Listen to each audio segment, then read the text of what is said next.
Tadhg here again. In today's video, I'm covering a topic that's been causing a lot of stress for students. Academic misconduct for the use or misuse of AI. This is something that students contact me about regularly. Have you been accused of using AI inappropriately? Or are you worried about that? If so, this video is for you. In it, I will provide my 7 top tips and best advice to prevent being accused of the misuse of AI. But first, if you're a student or educator that values high quality information about all things AI in higher education, please help this channel grow by liking and subscribing. If you think this video would be useful to one of your friends or one of your students, please share it with them. Get in touch in the comments if you have any questions or requests for what you think I should cover on this channel. To avoid allegations of inappropriate use of AI, it's crucial you understand how to use these tools ethically and responsibly.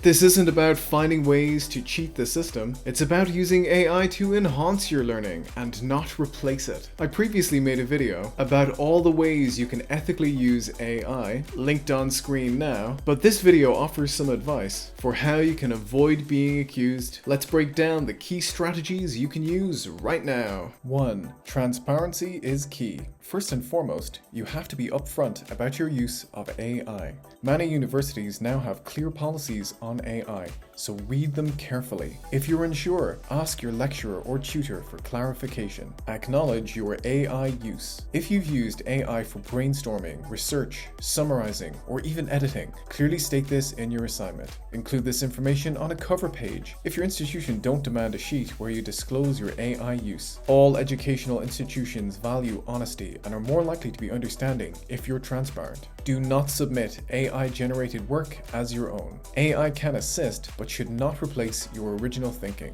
Don't copy and paste material straight from a chatbot. Make sure you do all of the writing yourself. It may be worthwhile to develop your arguments and structure before you seek any AI-generated suggestions. 2. Document your process. Keep detailed records of your work. This will be your best defense if your work faces any scrutiny. Save drafts or use Google Docs or similar. Regularly save multiple drafts of your work. This demonstrates the evolution of your ideas and writing. Every time you finish working on your essay or assignment, save it as a draft. If your lecturer or professor is looking for evidence the work is yours, you'll have numerous documents or an extensive document history to illustrate how your work evolved. Keep notes. Maintain a comprehensive record of all your research, including sources you consulted and how you use them, what databases you searched, what keywords you used for searching, what were your inclusion and exclusion criteria for articles that you identified. Having a record of your process and thinking is convincing evidence the work is yours. Note AI interactions. Document how you used AI tools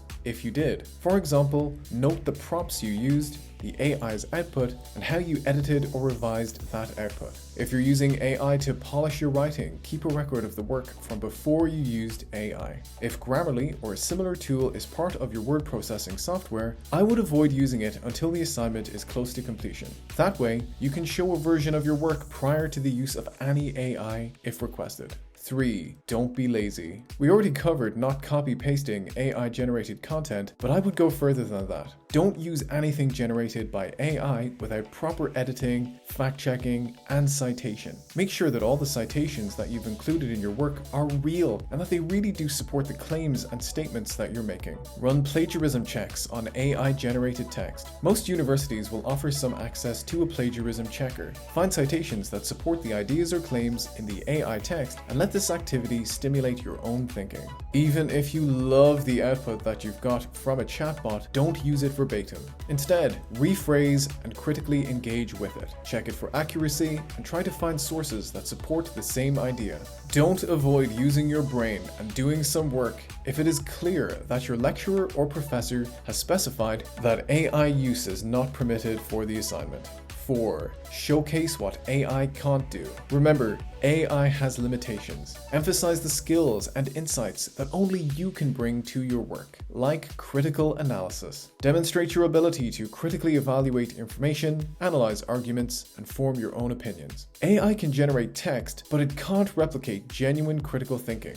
For instance, providing some detail on how research that you're citing compares or contrasts with other research that you're citing. Study A found that. Study B disagreed and found something else. In a study with X number of interviews in the context of whatever region. Study C found agreeing with Study A. Or provide a narrative of the evolution of the topic. The first study on this topic was A in whatever year. Study B built upon this work and explored. Direct quotations and specific examples. Include relevant direct quotations and specific examples that would be difficult for AI to generate convincingly. This shows that you've engaged deeply with the material. I haven't ever seen a chatbot produce a real quotation from a source with a correct in-text citation, including a page number, is something AI is not capable of at the time of recording. Include some personal reflections. Incorporate your own experiences, observations, and insights. AI can't replicate personal perspectives. What do you feel about something? How did your thinking change? Provide some examples and some specifics. AI will be broad, ambiguous, and vague when only you can provide precise, meaningful details of your experiences and perceptions. 5. Master the topic. This might seem obvious, but it could be overlooked. A strong understanding of the subject matter is your best defense. Attend lectures and seminars. Actively participate in classes and engage with the material. Do the reading. Thoroughly read and understand any assigned readings. Ask questions. Don't be afraid to ask questions and seek clarification from your lecturers. If your lecturer or professor has any concerns about the authenticity of your work, they'll see your name and think of you at the front of the class, engaging with the material and making an obvious effort to learn and understand. Why would such a student use AI inappropriately? They wouldn't. If the worst comes to the worst and you're called to defend your work in a viva, you will sail through. 6. Understand your university's policies. It's your responsibility to know the rules. So, check academic integrity policies. Familiarize yourself with your university's policies on academic misconduct, plagiarism, and AI use. These are usually available on the university website. If you can't find them, seek guidance. If you're unsure about anything, contact your academic advisor or student support services for information and guidance. If unclear, ask professors or academic advisors for clarification. If you're unsure whether AI is allowed in a particular module or class, ask your lecturer or professor before using it. Some instructors may permit limited AI use for editing or brainstorming, while others may not. You want to make sure that you're sticking to the rules. 7. Practice good time management. Finally, procrastination often leads to rushed work and increased reliance on AI. You can avoid this by planning ahead, break down assignments into smaller tasks, and create a realistic timeline for their completion. Avoid last-minute AI reliance by not waiting until the last minute to start your assignments and then turning to AI to get them done in time. This may seem daunting, but remember, universities aren't trying to catch you out. They want you to succeed and learn how to use AI tools responsibly. By following these guidelines, you can demonstrate academic integrity and use AI to enhance your learning experience, not jeopardize it. So, there you have it. 7 practical steps you can take to navigate the world of AI and academic integrity. Do you have any other tips? Share them in the comments below. As always, if you found this video helpful, please give it a like, share it with your students or fellow students, and subscribe for more content on AI in higher education. Thanks for watching, and I'll see you in the next video.